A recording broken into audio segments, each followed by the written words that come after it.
ಕಡೆ ಅಮಾಯಕ ಕಾರ್ಯಕರ್ತರನ್ನ ಟಾರ್ಗೆಟ್ ಮಾಡಿ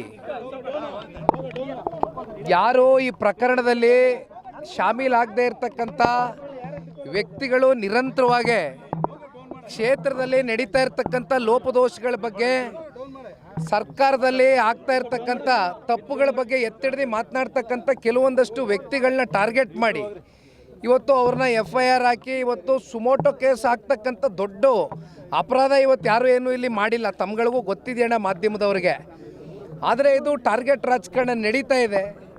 ಇದಕ್ಕೆ ಪುಷ್ಟಿ ಕೊಡ್ತಕ್ಕಂಥದ್ದಕ್ಕೆ ಪೊಲೀಸ್ನ ಅಧಿಕಾರಿಗಳು ಕೂಡ ನಾನು ಆಗ್ತಾನೆ ಹೇಳಿದ್ದೀನಿ, ದೇಶದ ಕಾನೂನು ಸಂವಿಧಾನಕ್ಕೆ ಬದ್ಧರಾಗಿ ಇವತ್ತು ಪೊಲೀಸ್ನ ಅಧಿಕಾರಿಗಳು ವರ್ತನೆ ಮಾಡಬೇಕಾಗಿದೆ. ಆದರೆ ವಿಪರ್ಯಾಸ ಸರ್ಕಾರದ ಕೆಲವೊಂದಷ್ಟು ಜನಪ್ರತಿನಿಧಿಗಳ ಒತ್ತಡಕ್ಕೆ ಮಣಿದು ಇವತ್ತು ಇಂಥ FIRಗಳು ನಡೀತಾ ಇದೆ. ಆದರೆ ಒಂದು, ಇವ್ರು ಯಾರಿಗೂ ಕೂಡ ಇಲ್ಲಿ ಜೈಲಿನ ವಾತಾವರಣ ನೋಡ್ತಕ್ಕಂಥದ್ದಕ್ಕೆ ಯಾರು ಅಂಥ ಸಂಸ್ಕೃತಿಯಿಂದ ಬಂದಿರತಕ್ಕಂಥವ್ರಲ್ಲ, ಅಂಥ ಹಿನ್ನೆಲೆ ಬ್ಯಾಕ್ಗ್ರೌಂಡಿಂದ ಬಂದಿರತಕ್ಕಂಥವ್ರು ಯಾರೂ ಇಲ್ಲ.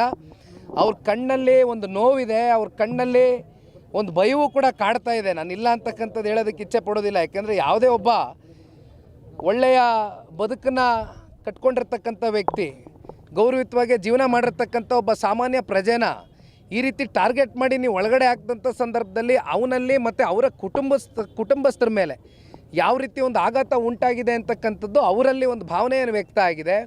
ಹಾಗಾಗಿ ಇವತ್ತು ಅವ್ರಿಗೆ ಭೇಟಿ ಮಾಡಿ ನಮ್ಮ ಶಿಡ್ಲಘಟ್ಟ ರವಿ ಅಣ್ಣವರು, ಈ ಭಾಗದ ಶಾಸಕರು ಮತ್ತು ಮಾಜಿ ಶಾಸಕರಾಗಿರ್ತಕ್ಕಂಥ ಕೃಷ್ಣಾಡೆ ಸಾಹೇಬರು ಸೇರಿ ಅನೇಕ ಜನ ನಾವು ಮುಖಂಡರು ಬಂದು ಅವ್ರಿಗೆ ಧೈರ್ಯವನ್ನು ತುಂಬಿದ್ದೇವೆ. ಅವ್ರ ಮನೆಗಳಿಗೆ ತೆರಳ್ತೇವೆ, ಅವರ ಕುಟುಂಬದ ಸದಸ್ಯರ ಜೊತೆನೂ ಕೂತು ಚರ್ಚೆ ಮಾಡ್ತೇವೆ.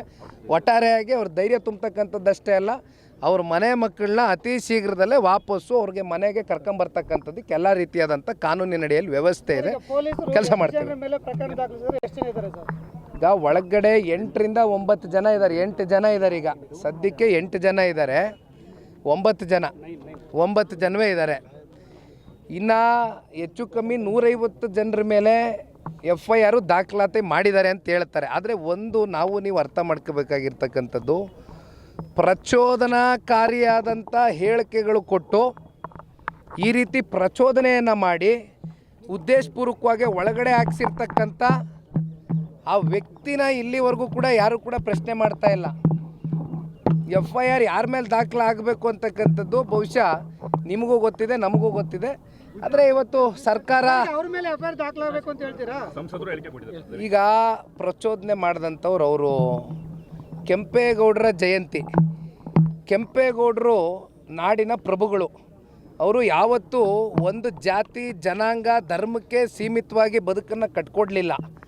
ಬದಲಾಗಿ ಎಲ್ರಿಗೂ ಕೂಡ ಸರ್ವ ಜನಾಂಗದ ನಾಯಕರಾಗಿ ಕೆಂಪೇಗೌಡರು ನಮ್ಮ ಬೆಂಗಳೂರು ನಗರವನ್ನು ಕಟ್ಟಿದಂಥವ್ರು. ಅಂಥ ಜಯಂತಿಯ ದಿನದಲ್ಲಿ ಅಲ್ಲಿ ಜಿಲ್ಲಾಡಳಿತ ಸಂಪೂರ್ಣವಾಗಿತ್ತಲ್ಲ, ಇದನ್ನು ಯಾಕೆ ಇಲ್ಲಿವರೆಗೂ ಪ್ರಚೋದನೆ ಮಾಡ್ತಕ್ಕಂಥದ್ದಕ್ಕೆ ಜಿಲ್ಲಾಡಳಿತ ಕಣ್ಮುಚ್ಚಿ ಕೂತಿತ್ತು ಅಂತಕ್ಕಂಥ ಒಂದು ಪ್ರಶ್ನೆಗೆ ಅವ್ರು ಉತ್ತರ ಕೊಡಬೇಕು. ಇವತ್ತು ಪ್ರಚೋದನೆ ಅಂತ ತಾವು ಹೇಳಿದ್ರಿ, ಶಾಸಕರನ್ನ ಜಯಂತಿಗೆ ಬರತ್ತಪ್ಪ. ನೋಡಿ, ನಾನೊಂದು ಮಾತು ಹೇಳ್ತೇನೆ. ಕೆಂಪೇಗೌಡರ ಜಯಂತಿ ಅಂದರೆ ಸರ್ವ ಜನಾಂಗಕ್ಕೂ ಸ್ವಾಗತ ಇರತಕ್ಕಂಥ ಜಯಂತಿ. ಅದು ನಾನು ಈಗ ತಾನೇ ಮಾತಾಡ್ಬೇಕಾದ್ರೆ ಹೇಳಿದ್ದೀನಿ. ನಾನು ಇಲ್ಲಿ ಯಾವ ವ್ಯಕ್ತಿ ಬಗ್ಗೆನೂ ಮಾತಾಡೋದಕ್ಕೆ ಇಷ್ಟಪಡೋದಿಲ್ಲ. ನಾನು ಮಾತಾಡಲ್ಲ, ಯಾವ ಕಾರಣಕ್ಕೂ ಮಾತಾಡಲ್ಲ. ಮಾತನಾಡ್ತಕ್ಕಂಥವ್ರು ಮಾತನಾಡ್ತಾರೆ. ದಯವಿಟ್ಟು ನನಗೆ ಬೇರೆ ಇನ್ನೇನು ವ್ಯಕ್ತಿ ಬಗ್ಗೆ ಕೇಳಬೇಡಿ.